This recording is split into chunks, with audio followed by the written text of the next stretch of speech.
I have a lot of thoughts about USADA. I think the organization is absolutely necessary.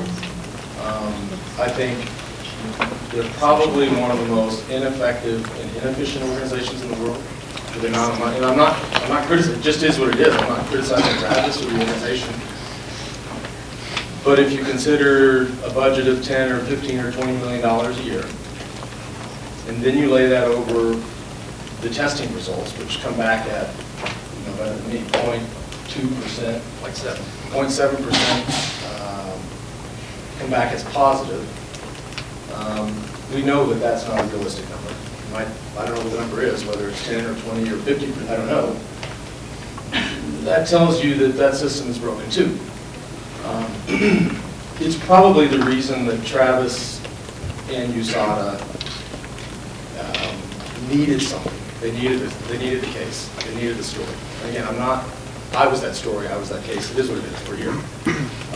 But they needed something to show that they were effective. And they did, and it worked. And so now the world views him and them and the organization and all of their peers, any other anti-doping organization, as truly effective.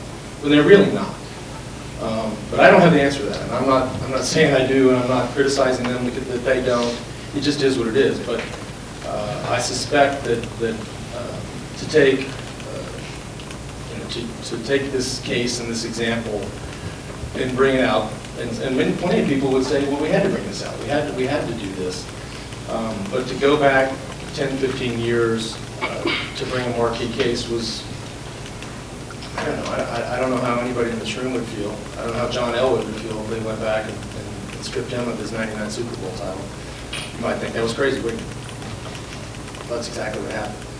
So, but if you have an organization that's struggling for credibility, and believe me, I mean, I was the complete dumbass that made it totally easy for them to do this, right? So this is my fault. I mean, I did what I did. Our culture and our era did what we did.